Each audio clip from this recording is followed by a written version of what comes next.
Last winter we had quite a lot of snow.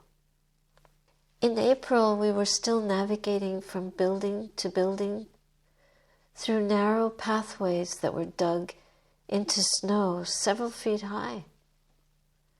The days were very bright and sunny, and it was remarkable to us that the snow was still there. On one day after our winter retreat, we were moving a very heavy carpet from one building to the other, which neither of us could lift. We managed to get it on a sled, and we pulled it on top of the snow on the sled from the main house to the meditation hall. And then, by that afternoon, the snow was completely gone. We could not understand how that happened. Literally, from morning to afternoon, all gone. This is what we learned from a geophysicist about the mysterious melting of the snow. Melting is a non-linear process, which means that melting begets melting. Also, snow requires a lot of energy to change from ice to water. And this energy does not cause any change in temperature. What this means is that the snow can actually be above freezing without melting.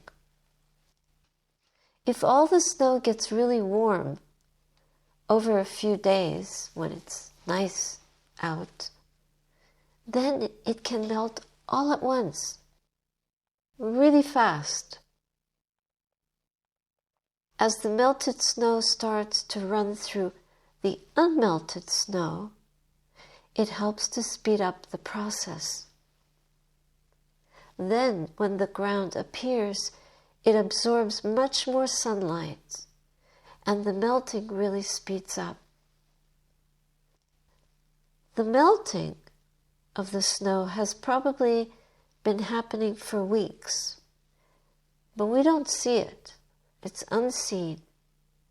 And then the snow layer collapsed all at once. This sort of regime shifting happens all the time in the earth sciences. Things hold on the way they are, even in very unfavorable conditions. And then, at some invisible point, something snaps, and everything changes. Some scientists are worried that our climate might act like that it might all of a sudden change dramatically because of the way that we are forcing it. I found this analogy very relevant to our practice.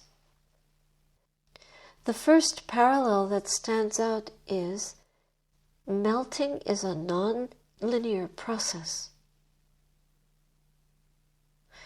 In the same way, following the Noble Eightfold Path is a non-linear process, which means that melting begets melting, just as waking up begets waking up. What does that mean? It means that as the defilements in the mind, such as greed, hatred, and delusion, melt away, the process of purification speeds up our ability to relinquish impurity. The melting of the hindrances just like the melting of the snow requires a lot of energy. It has to change from ice to water. That means it has to change from habit to letting go. But this energy does not cause any change in temperature. So that means that the energy in and of itself doesn't cause the melting to happen completely. And so in terms of our practice, that means that we can still hang on to our poor mental habits. We can still be stuck in ignorance, in our delusion, in our greed and our hatred for a long, long time. Even if we've done years and years of meditation, weeks and weeks of retreats, even though we've practiced for a long time, it can look like nothing has happened. That's because the defilements, like the snow, can hang on for a long time, even in unfavorable conditions. They don't like the fact that we're working hard to melt them, but they hang on anyway. And we get frustrated, which they like. The next metaphor is this. The snow can actually be above freezing without melting. Just as the melted snow starts to run through unmelted snow and helps speed up the process of melting, in the same way, we use our effort to sustain mindfulness and diligence with ardor, devotion, and clear comprehension. We keep working to prevent unwholesome states of mind from continuing. We try to remove them. We encourage wholesome states to arise and we try to sustain them.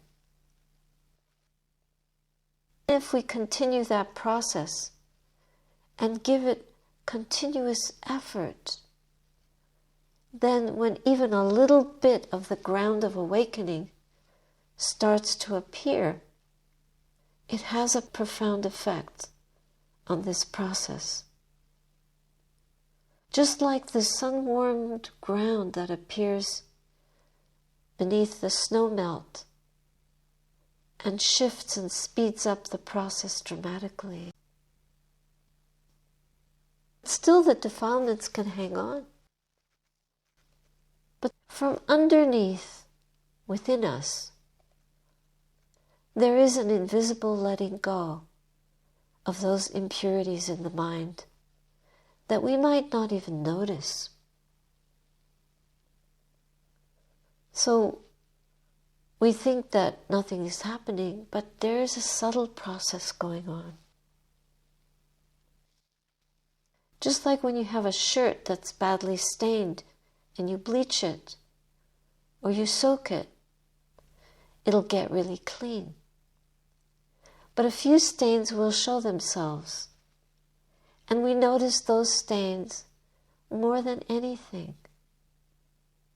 They capture our attention. We don't notice all the dirt that was washed away.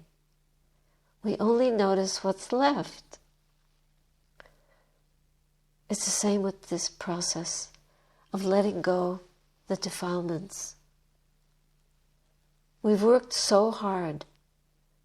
We've made such a valiant effort, and still there are impurities in the mind. And we're shocked to find them. So we get discouraged, and we even think we should give up. This doesn't work, we think.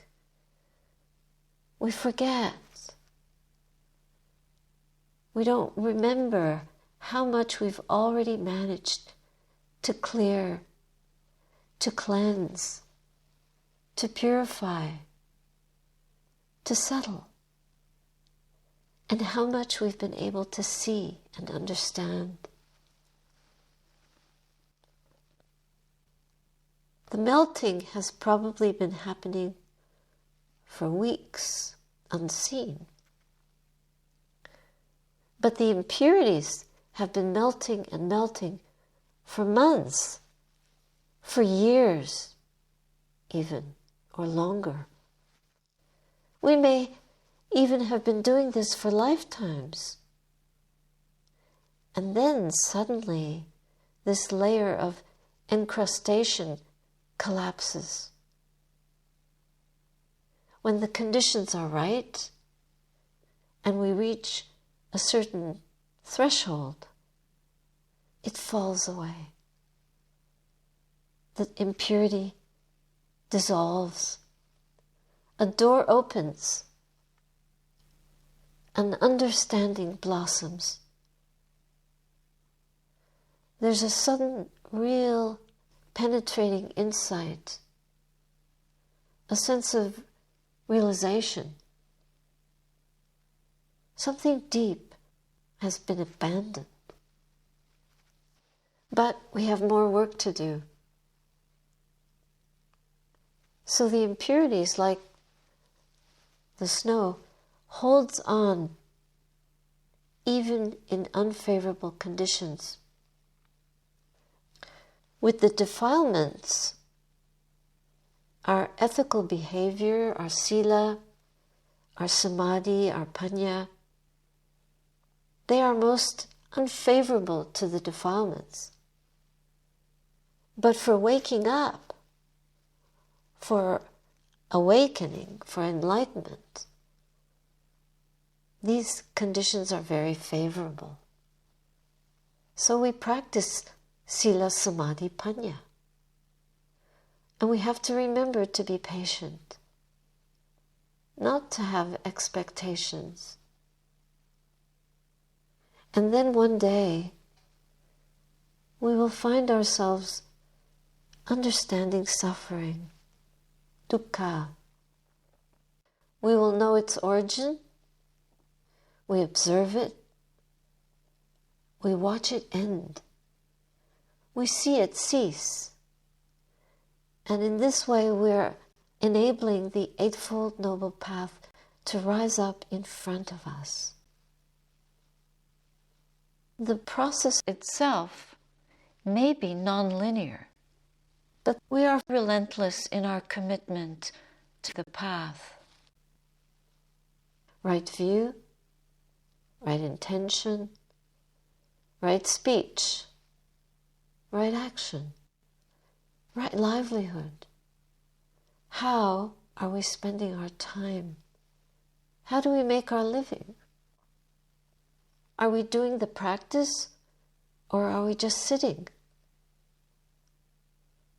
You remember Ajahn Chah gave the example of chickens who can sit. Well, we've sat many hours today, but what kind of work have we been doing? And how have we applied the mind during that time?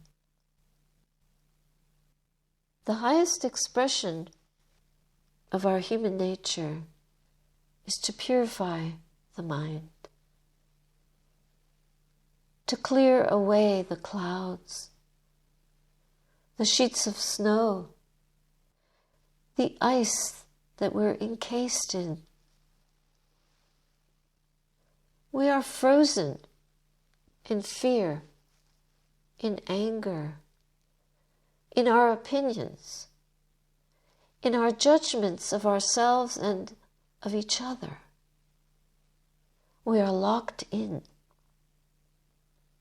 And we have to find the way to put the key in the lock, even when we feel shrouded in darkness. We have to do this. But to do this, we need to be able to feel our humanity. to feel our nature from the inside, not superficially, but from within, where the invisible factors of mindfulness, clarity, faith, energy, concentration, and wisdom can dismantle and dissolve years and years of deluded ways of perception, of relating to life. That's what this practice brings. Given enough patience and diligence, and we have to surrender to the process. It brings about a spiritual transformation within us. It's invisible.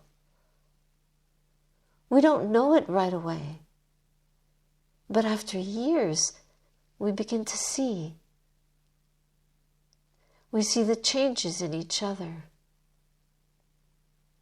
We see the changes in ourselves. It's remarkable. When you're sitting with different states of mind arising, and it seems endless, interminable, trust that this process works.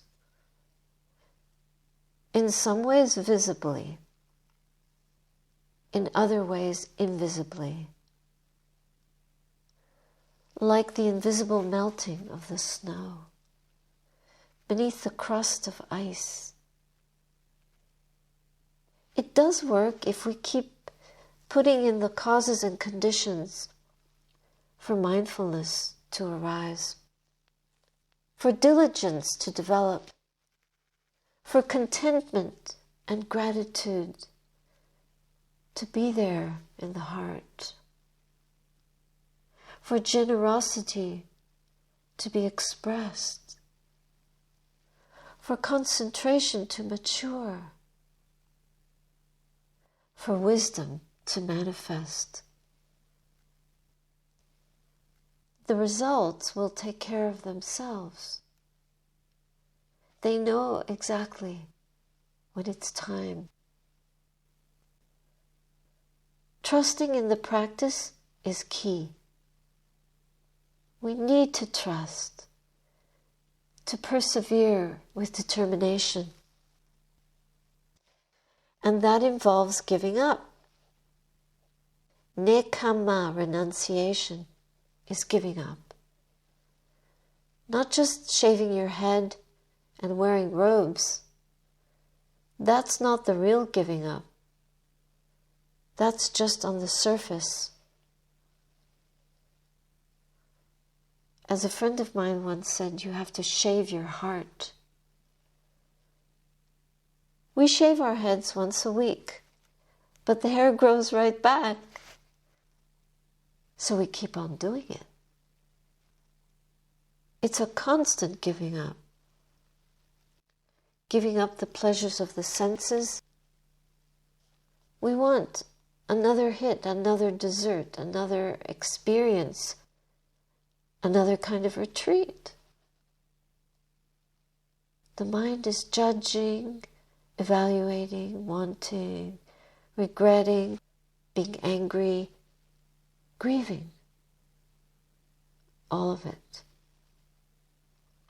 We're constantly turning and twisting through the contortions of our human life until we find that place where we can see through to our true nature. And the pure mind comes into view like a bright moon or a brilliant sun. This is a complete letting go of the conditioned world, of things, of conditioned experiences, of conditions. in their worldly sense,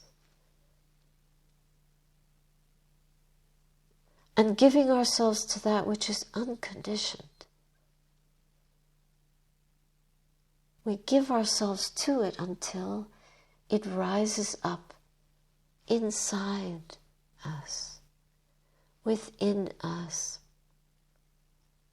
We cannot find the unconditioned out in the world. We'll never find it there. We can only know it in the heart. It arises from this very body, which is death-bound, which must be washed and cleaned and tended to, and that dirties the clothing we wear.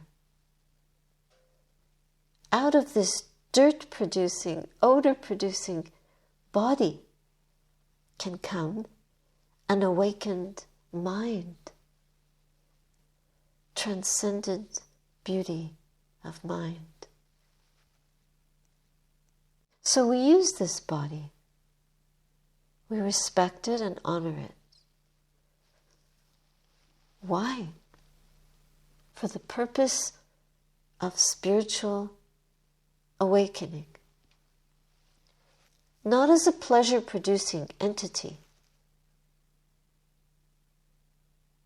Our goal is not to squeeze out every last ounce of joy and pleasure from worldly things,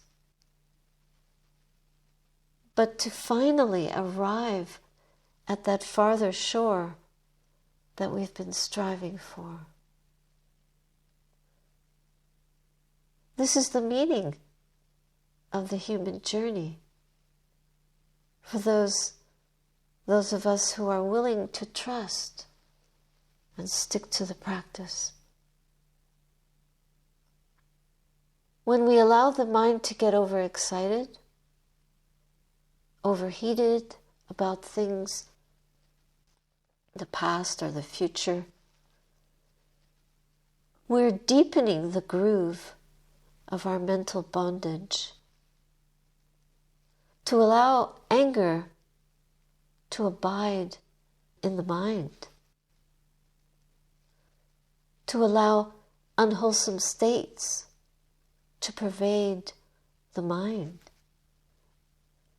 is like allowing Mara to sit on our backs.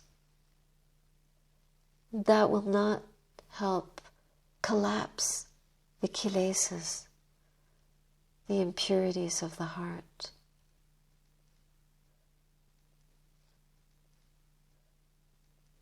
Everything is contained in these teachings. They're so vast. My revered teacher, Sayadaw U Pandita, the Burmese meditation master, always told me, don't read the books.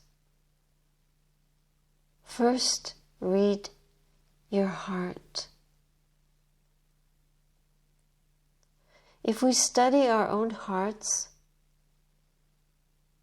we will find that everything is written there. Everything. And if we study the suttas, we can hear the Buddha's words, and they will encourage us to keep practicing. Even when daggers have been thrust into our hearts, when we've experienced the most painful thing imaginable, like a mother or a father losing their own child, we can still find peace through this practice. We do this by investigating the very ground of our being. And we discover that there is no being in there. No solid being that we can call me or mine. Even in the face of terrible loss we can see through the pain to the ending of pain. Not only for ourselves, but for all beings. That's what our journey represents.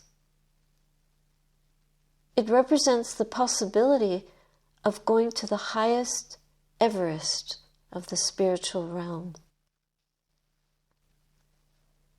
That might seem impossible from where we sit now, but we have to trust this process. And like the sudden vanishing of the winter snow, it's magnificent. Nothing short of that.